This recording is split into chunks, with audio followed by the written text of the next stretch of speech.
नमस्कार साथियों, आज हम लोग हिंदी साहित्य के महत्वपूर्ण प्रश्नोत्तर को देखेंगे जो आगामी कई प्रतियोगिता परीक्षा जैसे Bihar police, SSC GD, UP police, Delhi constable इत्यादि में काफ़ी महत्वपूर्ण हो सकते हैं और 1 से 2 नंबर तो इससे बनता ही बनता है। तो इसे अच्छे से तैयार कर लें, काफ़ी महत्वपूर्ण होने वाली है आज की वीडियो। और पीडीएफ अगर आपको प्राप्त करना है तो आप हमारे व्हाट्सएप एवं टेलीग्राम चैनल को ज्वाइन कर सकते हैं, जिसका लिंक डिस्क्रिप्शन में मैंने दे रखा है। पहला प्रश्न है, किस युग को आधुनिक हिंदी कविता का सिंहद्वार कहा जाता है। प्रश्न है कि किस युग को सिंहद्वार कहा जाता है आधुनिक हिंदी का। ऑप्शन दिया गया है, ए लक्ष्मीकांत सहाय युग को, बी दिनकर युग को, या फिर सी भारतेंदु युग को।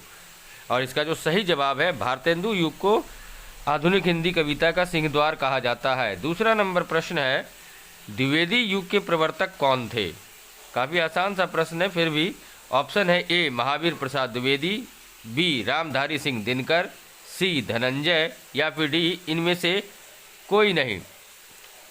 तो बताना है आपको कि द्विवेदी युग के प्रवर्तक कौन है। वीडियो पसंद आने पे वीडियो को लाइक, चैनल को सब्सक्राइब और अधिक से अधिक शेयर जरूर करें। और इसका सही जवाब है, महावीर प्रसाद द्विवेदी को द्विवेदी युग के प्रवर्तक के रूप में जाना जाता है।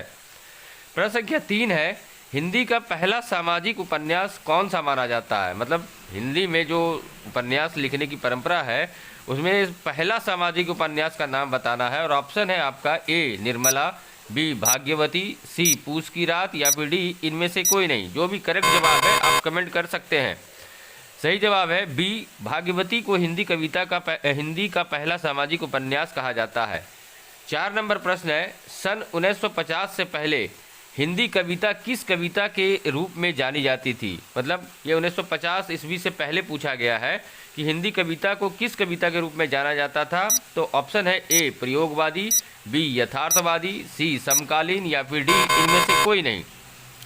इसका सही जवाब है, 1950 से पहले की कविता को प्रयोगवादी कविता कही जाती थी। प्रश्न संख्या 5 है, ब्रज भाषा का सर्वोत्तम कवि है। मतलब कवि तो बहुत सारे हैं, उसमें से जो सर्वोत्तम कवि है उनका नाम बताना है जो ब्रज भाषा में अपनी कविताएं किया करते थे।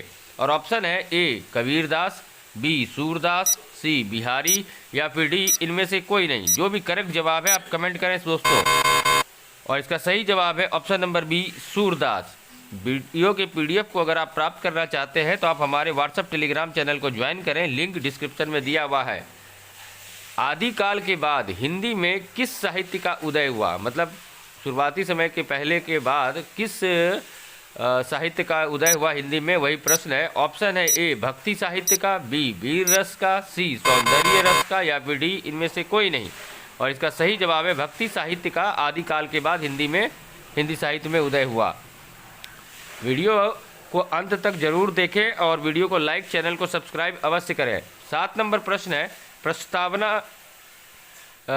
निर्गुण भक्ति काव्य के प्रमुख कवि हैं।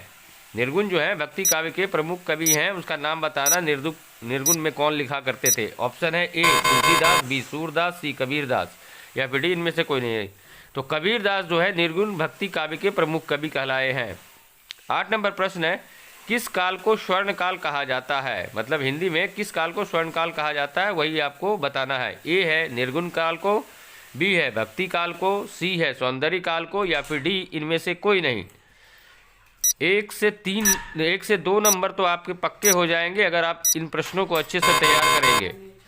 ऑप्शन है, भक्ति काल को स्वर्ण काल कहा जाता है। 9 नंबर प्रश्न है, हिंदी का आदि कवि किसे माना जाता है। तो ऑप्शन दिया गया है, ए स्वयंभी को, बी निराला को, या फिर सी दोनों को, या फिर डी इनमें से कोई नहीं। मतलब हिंदी का आदि कवि कौन है वही प्रश्न है और आपको इसका जवाब देना है। और इसका जो सही जवाब है वो है स्वयंभू। प्रश्न संख्या मतलब ऑप्शन नंबर ए स्वयंभी को आदि कवि माना गया है, हिंदी का आदि कवि माना गया है। 10 नंबर जो कि अंतिम प्रश्न है आज का, आधुनिक काल का समय कब से माना जाता है। मतलब आधुनिक काल जो है हिंदी में उसका जो समय है वो कब है। ऑप्शन दिया गया है, ए 1950 से अब तक, बी 1800 से अब तक, या फिर सी 1900 से अब तक, और डी नंबर में है इनमें से कोई नहीं। आशा है वीडियो पसंद आएगी तो वीडियो को लाइक, चैनल को सब्सक्राइब अवश्य करें। सही जवाब है 1900 से अब तक। धन्यवाद।